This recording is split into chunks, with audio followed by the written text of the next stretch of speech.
i-endorse ngayon guys na product. Ano to guys?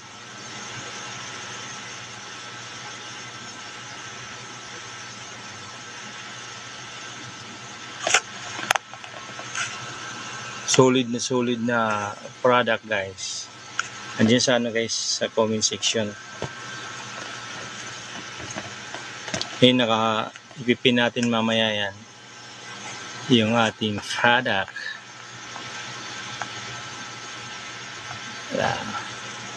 Ito na guys. Ayun, nakapin na yan guys. I-click na lang po. Oh, salamat din nagpa-heart. Salamat po. Diyan na guys, nakapin na po. Click na lang po natin yung yellow basket. Bago natin i-endorse ang ating product. Morning po sa inyo lahat. Yung mga pumasok at dumadaan. Salamat po doon sa mga nag-heart na po dyan at nag-like.